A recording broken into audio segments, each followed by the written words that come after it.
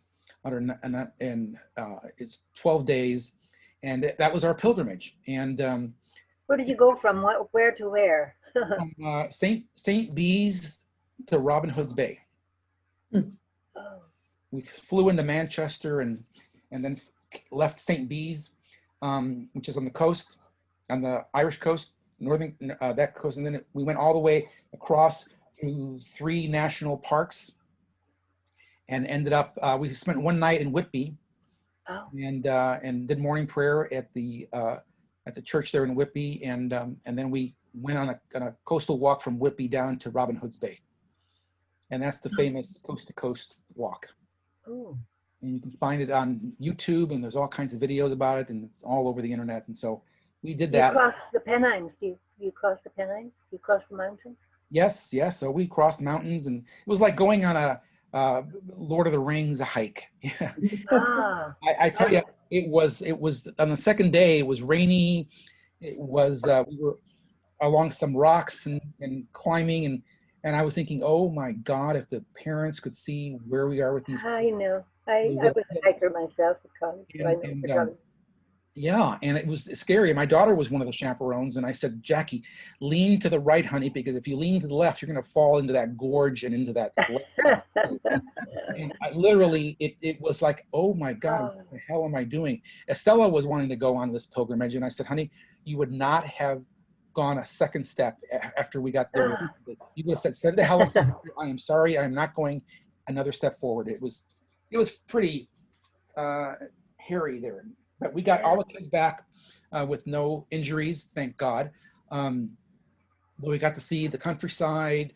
I've never seen more sheep in my life than I did in those 12 days. I've stepped in, well, you won't believe the kinds of stuff I've stepped in. No stopovers in the Hyatt or the Ritz hotels. No, we stayed in a bed and breakfast every night. Yeah. So our stuff was taken to a bed and breakfast, and we'd stay there and, you know, have some beers. What do they call the Stout? Yeah, what's the Irish beer? No, Guinness? The Guinness. We'd have some Guinnesses. Oh, you like the Guinness? Eat There's Irish everyone. food. So it was wonderful. It was wonderful. It was very memorable. I've got lots of photos of that, which I'll share with you guys someday. I'd love to see them. And but the kids, what they talked about was the fact that in the pilgrimage, they were able to explore God and see God in nature in ways that they had not ever before. So by leaving San Diego and flying to England, we went on this pilgrimage to experience God in a new place, in creation and in the world. And it was quite an experience for them. And they said it was an unforgettable experience for them.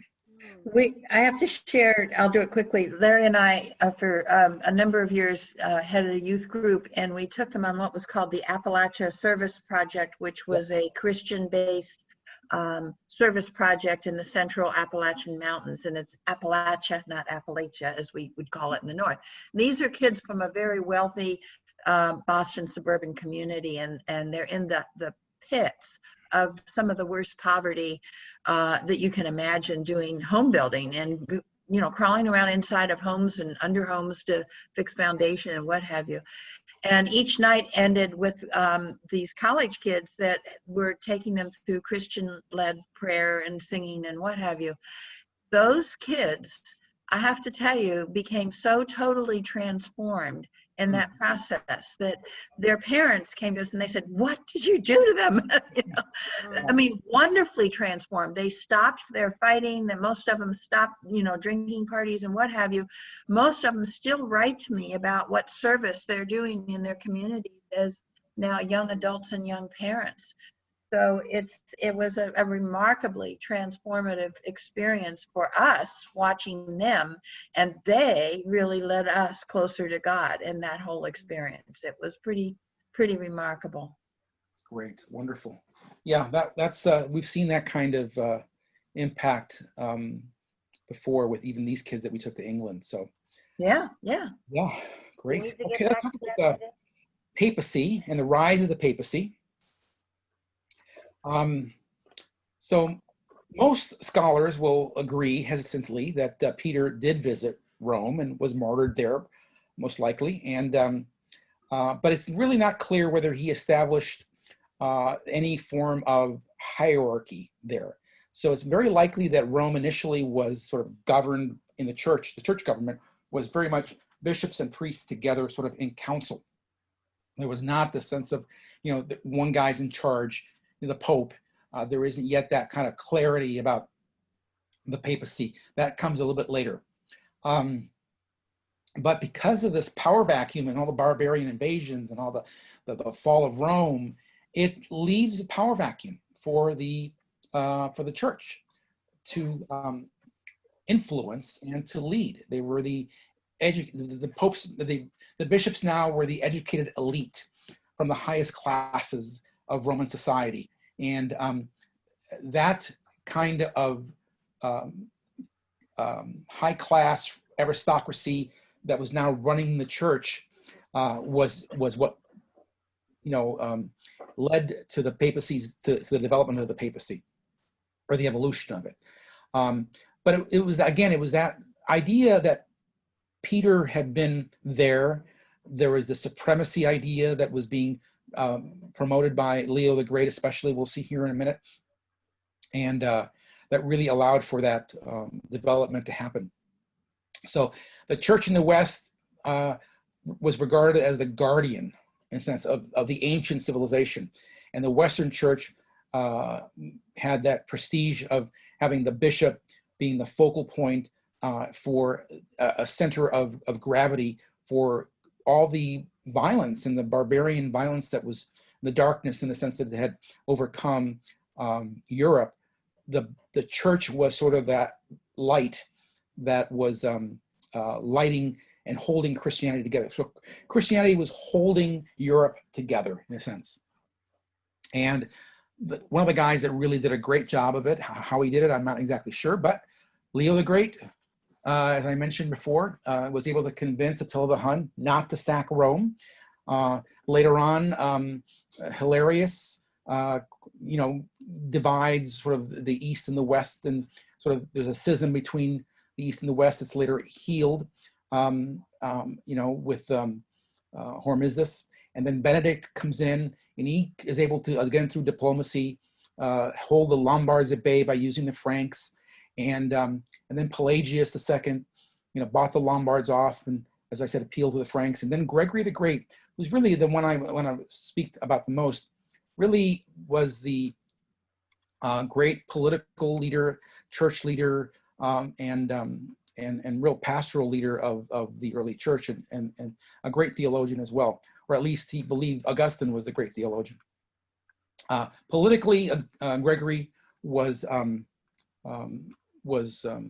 able to emerge as the spiritual power to dominate Western Europe, and he single-handedly made the papacy into a very powerful social and political institution. As I said, he made treaties with the Lombard invaders without even consulting the eastern part of the empire. He urged the Byzantine Empire to make peace with the Lombards. And so the West, like the Franks, saw a friend in the papacy, and so there was a lot of political credibility that the papacy was able to inherit because of the Frankish monarchy. He used papal lands to give food and shelter to many of the destituted, many who were destituted by the Lombards. In the church, he promoted church life and strengthened the position of the papacy by confronting Arianism and by converting much of Spain from Arianism to Catholicism. He was a real big fan of St. Augustine and all of his theological and philosophical positions. He was such a fan of Augustine that, even though sometimes Augustine would simply just be speculating about something, for example, purgatory, which we're talking about in a minute, he sort of thought, well, if Augustine is thinking about this, then this must be true, and he elevated much of Augustine's theology to dogma or to doctrine of the church. Some of them are still surviving today. So one of the examples is that what if a person is born, is saved, is baptized, and performs and dies in a state of sin? What happens to this soul, to this person? And so Augustine said, well, maybe this person would need to have these sins purged before they enter heaven. And so he, proposed the possibility of purgatory. Well, I mean, it was just a kind of a philosophical question, but Gregory, being such a fan of Augustine, made it a church doctrine, which existed for hundreds and hundreds of years. That the purgatory was a place that midway between heaven and hell, and that could be a place where souls could be cleansed, and if you offered mass for the dead, the time in purgatory would be lessened for that soul. And so later on, the idea of indulgences, of helping these souls get to heaven faster, is promoted by the church, which leads to the Protestant Reformation. Now, the purgatory, the Catholics do not adhere to that today, do they? No, they don't. They've stopped promoting that idea. They've said, look, this was a theological wandering, and not something that we want to promote as doctrine or dogma today. So but that's only in recent times, isn't it? Yes, correct. Only in more recent times. When I was growing up a young Catholic, it was still out there. But it became less and less taught in the late 70s and early 80s, and it's pretty much not promoted by any Catholic theologians any longer. And all these indulgences too, are they, was that a means of raising money to build the... Yes. Yeah, it was a way of raising money that the church created to raise money for the architectural projects in Rome, and the Sistine Chapel and the chapel and all such things like that. But it was really an abuse. Now, indulgences still exist in the Roman Catholic theology, just not in the same way that they were abused for back then. The Catholic Church still believes that one can receive an indulgence for doing some good deed that would give you extra bonus points. Am I right then to think that the notion of purgatory and indulgences was initially an humane impulse of kind of leveling out some of the unfairness and tragedy of human life, that then became, hey, we can make money off of this. Yeah. We could build this entire cathedral and raise armies and go on crusades if we just monetized all of this. Mm-hmm. Yep. Yeah. It's the unexpected, the consequences of an unexpected idea can create problems later on, and it did. Corruption crept into the church, and wasn't that under the Borgias that they got out of control because they were so corrupt? Pope Leo, no, what was his name? The Alexander. Borgia. Alexander. They were blamed for a lot of bad things in the church. Yeah, but he was the one that really did the indulgences the worst, I think. Yeah. Yeah. And he was robbing the church anyway. Yeah. Was Gregory the Great the Pope that decided Mary Magdalene was a whore? I have to double check on that. I've got books right here on my hand that I could Who take. Did you blame? Who were you blaming? Gregory the Great. I was asking, was it Gregory the Great who decided that Mary Magdalene was a whore, and he conflated her with the woman who came into the banquet and was washing Jesus' teeth with her feet with her tears, and who was a woman of ill repute. So he decided that was Mary Magdalene, and so she was a woman of a lady of the night. didn't she finance all of Jesus's travels? And she's a very wealthy um, owner of a fishing fleet, and she was just a wealthy person. I don't know. I've heard that women of independent means provided for their needs when they were. Yes, Yeah. I just looked on Wikipedia and it was Pope Gregory the First. Okay. Yeah. It was him. So he had a tremendous influence on the church, both politically, in terms of leadership of the church, in terms of his theology, promoting very much an Augustinian theology, and believing that all human beings, Augustine believed that all human beings were born sinful, and that Christ alone, by his grace, can rescue sinners from their bondage to sin. And then salvation then comes through baptism, which bestows grace and makes a sinner, in a sense, spiritually reborn. And then Christians can make up for sins committed after baptism through works of love. And again, if they die before they've been absolved of their sins, or they died in a state of sin, then purgatory comes in to sort of level off the playing field there and make it worthy.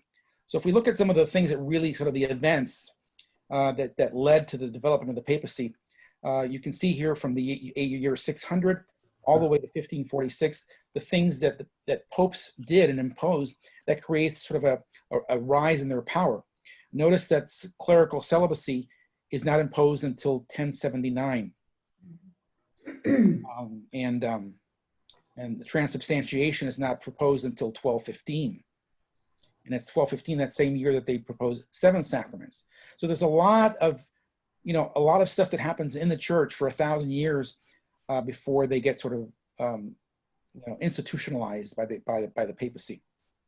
I've often wondered what the real motivation of the celibacy was, other than something having to do with wealth and property.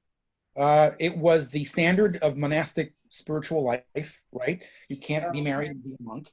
And so that once monasticism became sort of the spiritual ideal, and it was something that was being promoted almost from the very beginning, by some of the early bishops, but not many priests, were living that spiritual ideal. Mm-hmm. And so it kept getting promoted as the way to be. And in 1054, the Eastern Church and the Western Church split, and the popes who were going to, or the bishops and the popes who were promoting this in the West were rebuffed by the churches in the East, and it became even more important for the West to identify itself as different from the East. And so that's why, even though the split happened in 1054 between the West and the East, the church doesn't impose it until 1079. See, so it was a way of driving more of a wedge between the East and the West. So it was that reason. Second thing, again, the spiritual ideal of devoting oneself completely to the church. And then lastly, yes, there was an economic issue at bay. Bishops were lords and inherited land. And so if as an inheritor of land, that land could then be left to the son of the bishop, the lord, and it prevented the church from gaining the wealth that would come from the land, because it was privatized in the hands of other people. So I think that the economic issue was a very strong issue, whereas in the East, the lands belonged very much to the emperor. The bishops there did not have the kind of lord feudal kind of model that they did in the West. Feudalism was a much more Western thing. Feudalism in the East really didn't kind of exist. It really, the imperial crown, the Byzantine emperors really had a much greater authoritarian rule there, whereas in the West there was this whole feudal hierarchical structure, and bishops becoming a bishop was, the path to wealth and to power.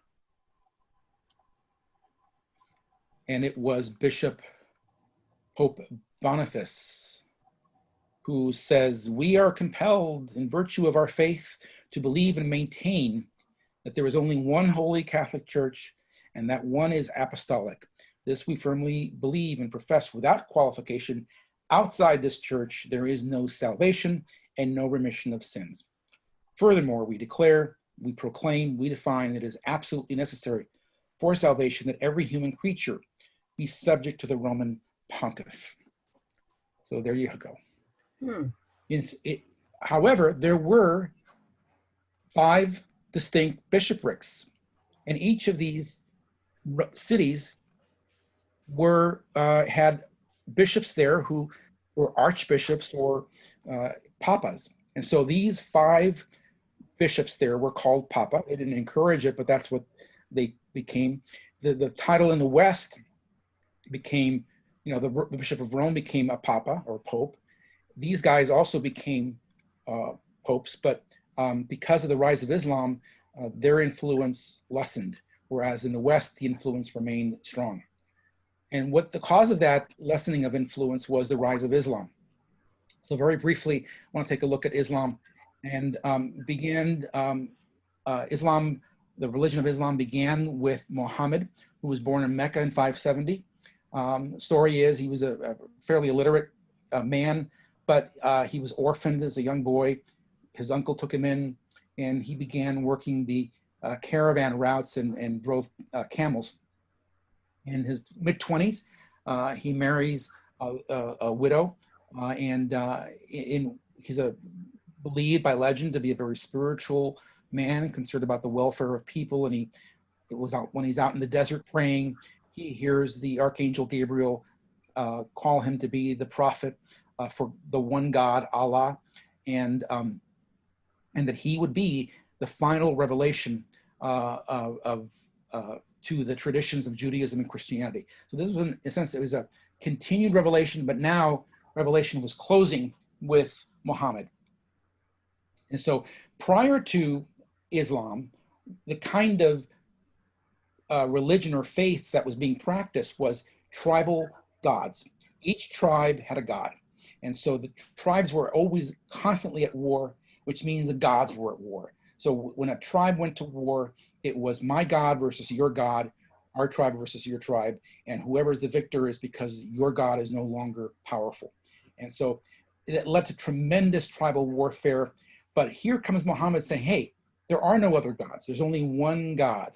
And and his God name is Allah, the most powerful God, the only God.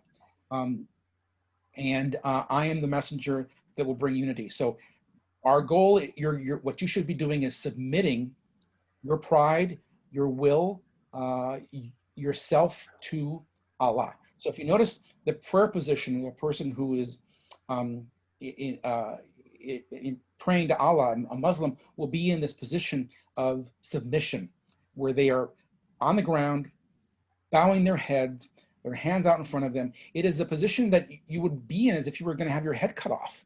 It is a position of total submission, and that is what the word Muslim means: one who submits, one who no longer stands proudly affirming one's identity, but allows oneself to be completely under the will of God. And so whatever happens in the world, it is God's will that happens. The word ojalá is a Spanish word that means if God wills. And it's people who speak Spanish add it at the end of sentences all the time. It's a way of saying, I'll see you at the party, ojalá, if God wills. But buried in that phrase, ojalá, is the word Allah.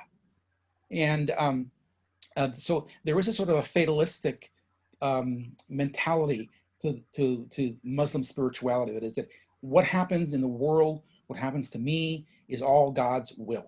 So those terrorists who flew the plane into the Twin Towers, ojalá, God did it, God allowed it to happen, therefore it's God's will, therefore we praise that event. And this is sort of the say, I'll see you tomorrow, DV, God willing. I've often heard that expression. Yes, yes. And you know, as an American, as a Westerner, I'm sort of like, I hate saying ojalá. No, no, no, I'll be there. But in the Spanish mind, which was, you know, controlled by, you know, Spain was controlled by the Muslims for 500 years. That theology invaded much of Spanish culture and Spanish thinking and theology and outlook. There's a sort of a fatalism to Islam and to the will of God. God is so sovereign, God is so powerful that of course you have to submit to God.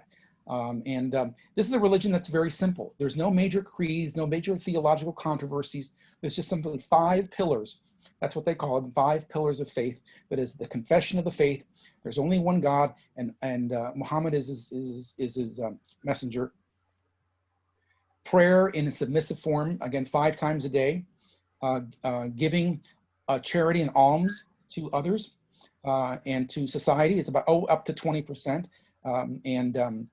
Of your assets, observance of fasting and Ramadan, the annual New Year, and the making of a pilgrimage to Mecca. And there is a picture of all these Muslims. Millions descend on the city in Saudi Arabia every year for the annual pilgrimage. It has been canceled this year due to COVID.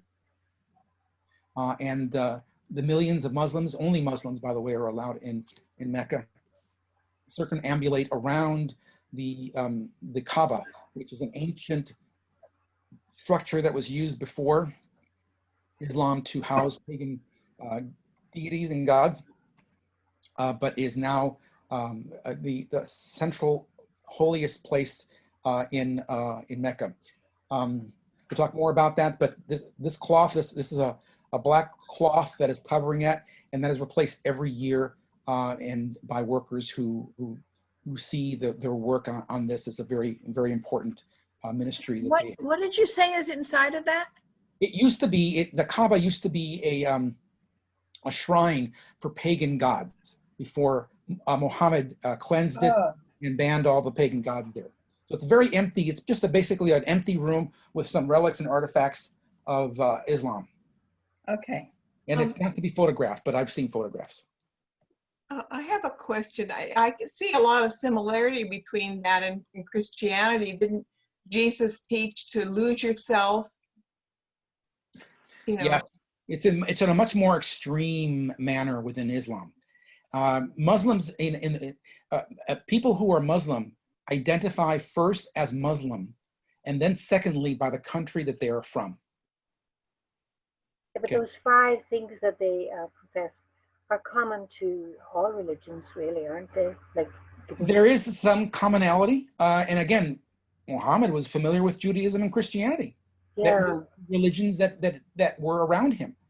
So he would have heard about Abraham and Moses and Jesus and all these characters that were part of Judaism and Christianity. So Islam is, in a sense, modeled in many ways after Judaism and Christianity. but a little more extreme in many ways. I think Christians would identify themselves first as Christians in one with God, and then as American or English or what have you. Don't you think? If you were a religious person, you would. I think if you were religious, yes. I mean, technically, but it's just one of those things where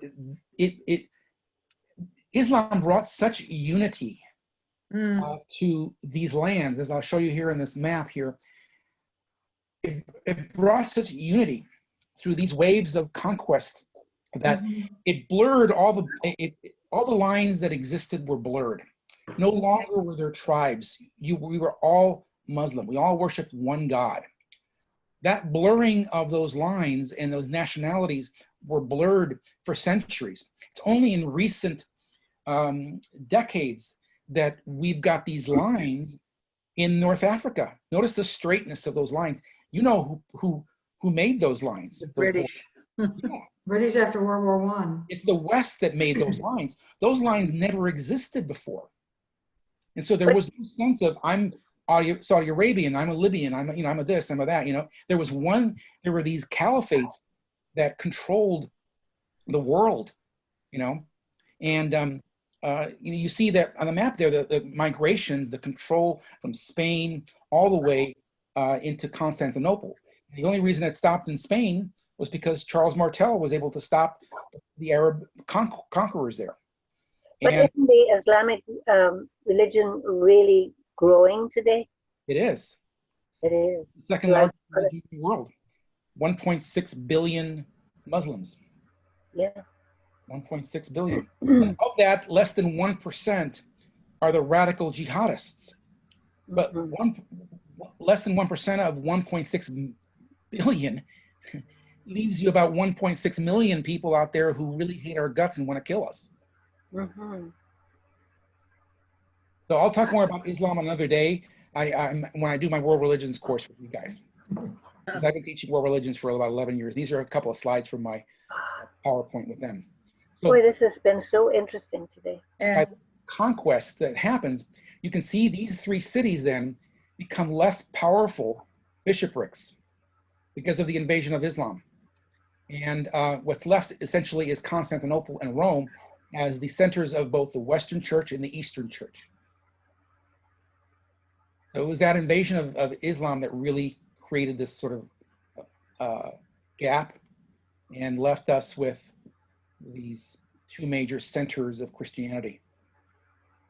And it was these three waves of conquests that really brought that to be. In the second wave here, it's these four caliphs who really are the crisis as well. Who's going to be in charge after Muhammad died? That didn't get solidified right away.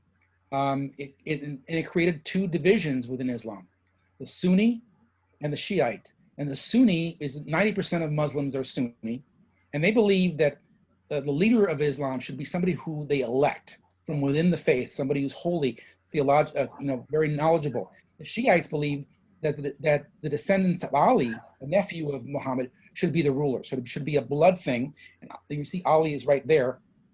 But so after these caliphs, Ali's in charge, but there's a rebellion killing Ali, and so most of Iran is Shiite Muslim. So only descendants of Ali should be the rulers. And that's where the two major divisions, there's one other additional one, the Sufi form of Islam, but it's more mystical and spiritual, and uses the dancing and the rising of the emotions, and these whirling dervishes are the ones who you've seen perhaps dancing in a circle to elevate the emotions to reach a spiritual connection with God. They want God beating in their chests, in their hearts. They want a real personal relationship with God. Most of Islam here that you see is all about proper practice of Islam. Proper practice, the orthopraxis versus the orthodoxy, which becomes very important in Islam. And one of the reasons Islam is able to be so powerful in their conquest is because what they encounter here is a rather weakened Christianity. It is not as powerful as it once was. It is not as well. There's lots of divisions within their theological beliefs, and the Muslims are able to come in and invade and bring a much more unified theology of one God, and to let go of all these different theological debates that we'll talk about next week. Well, while you were in Afghanistan, and I'm sure you experienced a lot of this between the Shiites and the Sunnis. Yeah, I did meet with some Muslim chaplains, Afghan chaplains. I have a picture of us all gathered together at a luncheon, and then meet with them. One of the interesting things I learned from these Muslim chaplains was that there's not a high degree of education. That they learn very much about what it means to be Muslim from somebody who was a teacher, of them. They don't go to get master's degrees in divinity, and the main center of Muslim knowledge is in Egypt and Alexandria. So You didn't really have any in-depth discussions about religion with them then, did you? No, because it was one of those things that, you want to be very You careful. don't, yeah, about. yeah. You don't want to. But I did learn from one redhead. He was red hair and freckles, and he, it's like, Oh, that Irishman was there. yeah, I tribe. I've got a picture of him and me, and I was just surprised at the illiteracy amongst the chaplains. The typical Muslim learns about their religion from another Muslim. There's no formal hierarchical kind of learning process that is throughout the Muslim world. So what your teacher tells you is what you obey and listen to. And that imam at your mosque is extremely powerful because he's the interpreter of the Quran. And the Quran is in Arabic. Most Muslims in the world are not Arabic. Okay, So it's just kind of blind faith. yeah, you're really putting your faith, your hands in what the imam tells you is the Quran. That's why you can get people like an Ayatollah Khomeini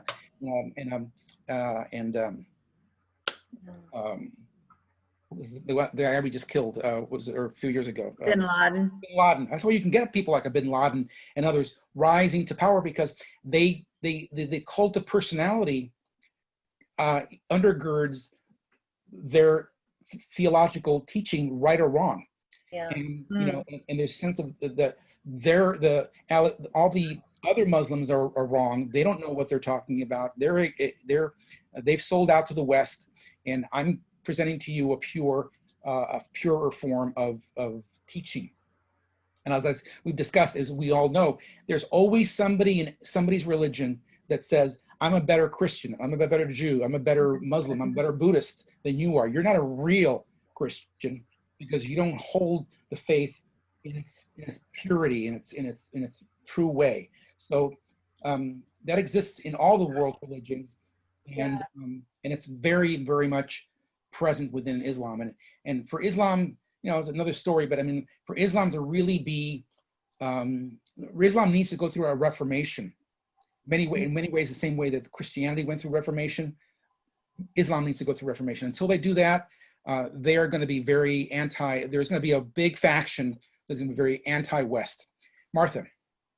I was just going to say that one of the observations I had earlier in the class was the movement that comes up over and over and over again throughout Christian history of, we'd call it the ad fontes, right? We're going to go back to the source in order to try to purify. Let's go back to the beginning, and then we'll be able to, reclaim and whatever. Give me that old time religion. Exactly. It was good for the Hebrew pagans. That's also that's also one of the reasons why there's a lot of things that we think is part of Islam that isn't. Because it's a local tradition that has been passed around, and the imams and covering yourself, women covering themselves, that's not in the Quran. It just says that both men and women should dress modestly, basically, but there is nothing that says women should cover themselves from head to toe. That's local tradition that's gotten into Islam because of that exact same reason, that it's the local guy that has all the power. And the same thing happened. That's how the Taliban came around. And all of that covering was mimicking Byzantine Christian women. Oh, yeah. Don't they look nice in their, fancy coverings? And then that morphs again into the habits of nuns, and, so it's also, we mutually influence each other in every era. A woman is the source of my sin. Yes. And if I can cover her, another man won't look at her and be influenced to be sinful. I know. It's a very kind of, women are really second class in the whole, thing. Yeah, it starts with Judith and Eve and One of the things that in my former church on Cape Cod, especially in the years right after 9/11, we were trying to understand what Islam was about. And so we invited a local imam to come and speak to our parish. And the church was packed. Everybody wanted to hear what he had to say. And what he did was he went up to the podium and read from the Quran. And then he said, do you have questions? Well, why do you have to shoot us? Why do you have to bomb us? And he read something from the Quran. And then other people saying, well, explain this and that. And then he would read something from the Quran. Oh. And our parish most of the parish was shaking their heads. And I have to admit, I was too, until I realized years later that was his answer. And we were supposed to have listened to the words of the Quran to answer our questions. And yet, like, some of our folks were just so hellishly angry at him and all of Islam that they couldn't melt through that. But he was doing his faithful best to try to speak to us. And our rector went up afterwards and tried to talk to him and apologize and explain a little bit. But he said he couldn't connect. They didn't connect. It was just such a and our rector is a very caring person and quite a theologian himself. So I was kind of surprised that he wasn't able to connect with him. But it was an interesting. And I still have this very strong mental image of him standing on our pulpit talking through the Quran. And that was his answer to everything. I think one of the biggest problems is we look at them and we look at other religions as they're just this block. And yet we know that there's different type of Protestant churches, there's Catholic churches, and even amongst the Protestant churches, there's different denominations and stuff. And people think Islam is just poof. And, until we, got into the whole mess with Iran and Iran and Iraq, didn't even realize there was the Sunnis and it's like, well, didn't understand. And they don't like each other. And that, a lot of people are like, I don't get that. Well, look at, and comparing, and I always use, and I just had this happen the other day. Somebody was talking about, on Facebook, about how the country really, after 9/11, the country really held together and we had a purpose, or we had and I said, well, yes, but don't look at it with rose-colored glasses, because I had a friend who was Muslim and he was terrified after 9/11. He was in the military, actually, and he worked at the Reserve Center, and his last name was Hussein.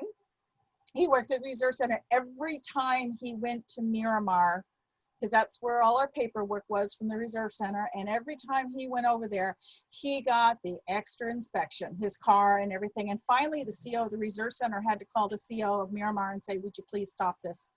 The guy's in uniform, for God's sake. And, but he was terrified. And I said, and then, but after, I said that, and then somebody said, well, they should be, it's an evil religion and all they do is want to kill people. And I'm like, are you kidding me? Take a look at that slide I just put up. Yeah, we had someone in the company I worked for who was in Boston, lived in Chicago, but worked for the company, and he had to get back home on 9/13.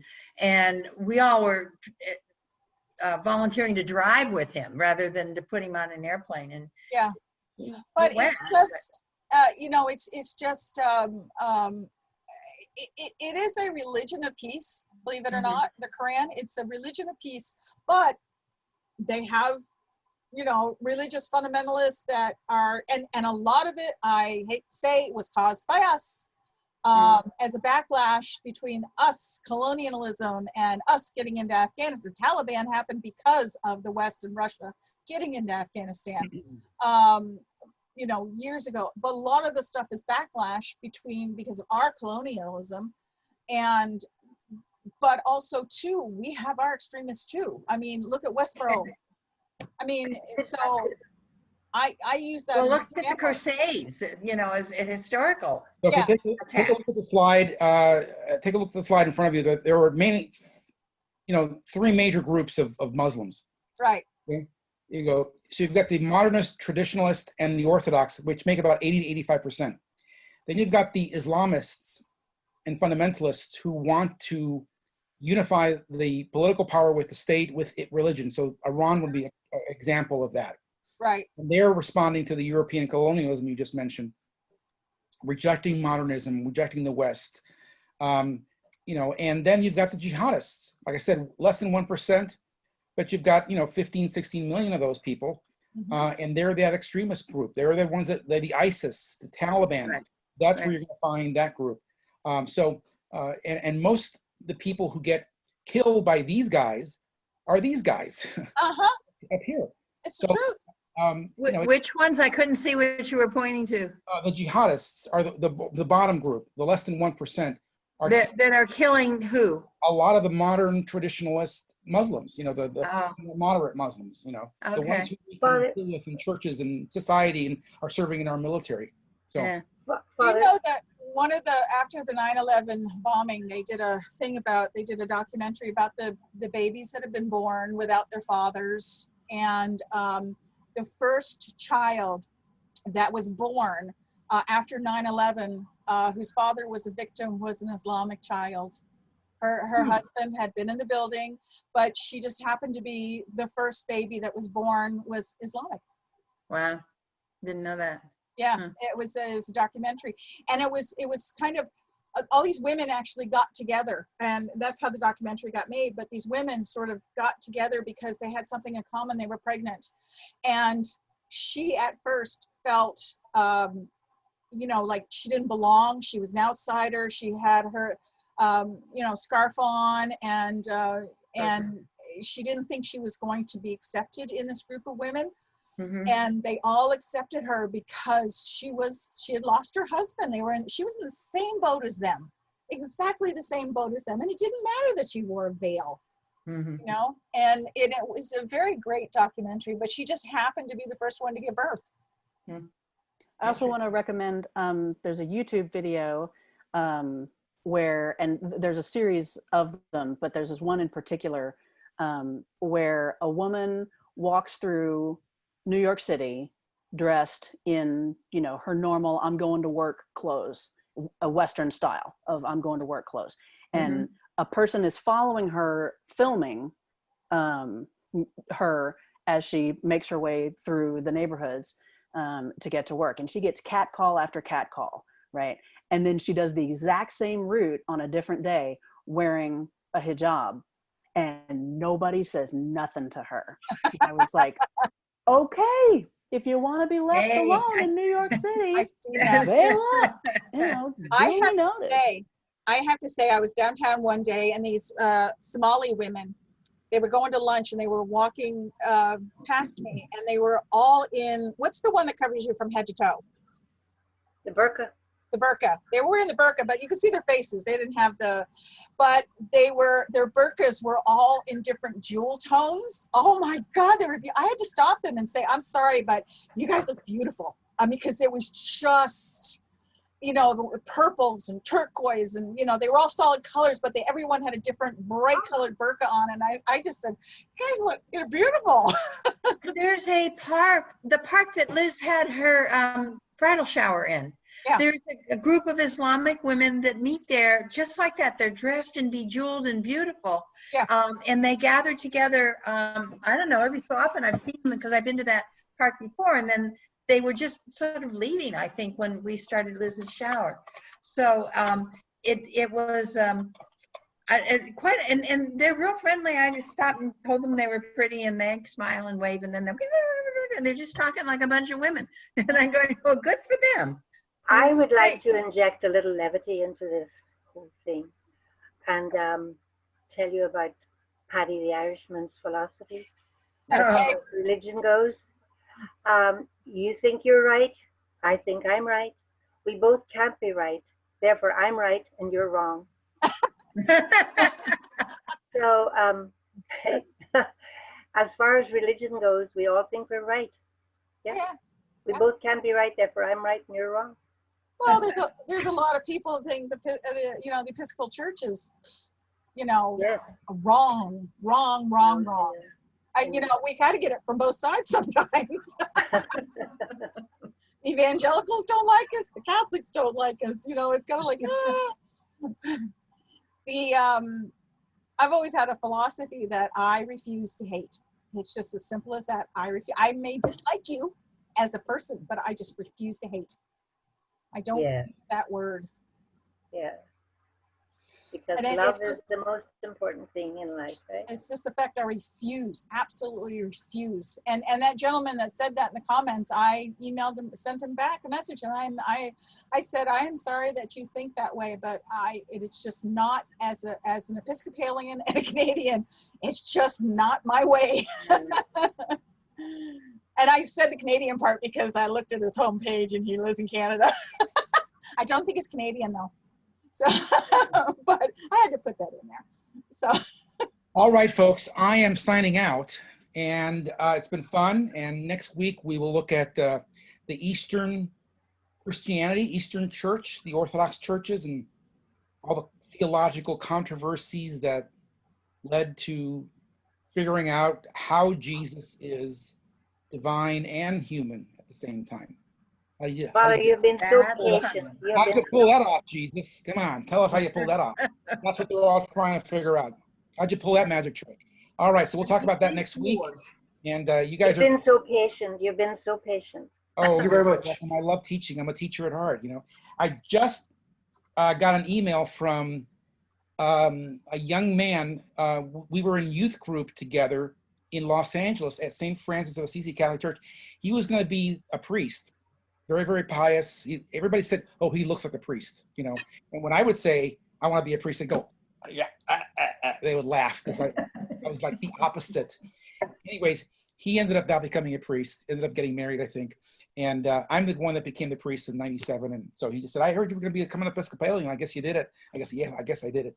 So anyways, he found me on the internet. So, you know, I guess I'm out there, you know. The truth is out there, you know. I know. Yeah, it gets there. Okay. All right, folks. Hey, Thank listen. you all.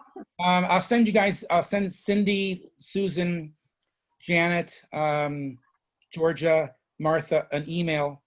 I don't know if I'm missing anybody about our task Georgia? force. Oh yeah, Georgia. Yeah. The task force. Yeah. Good. Thank All you. right. And I'm hoping for me to say Monday afternoon or something like that. We can talk. I have a class until 1 o'clock, so hopefully you'll do it later. Yeah, and maybe we can do it at the church because I think having a physical, being able to physically see faces might be helpful.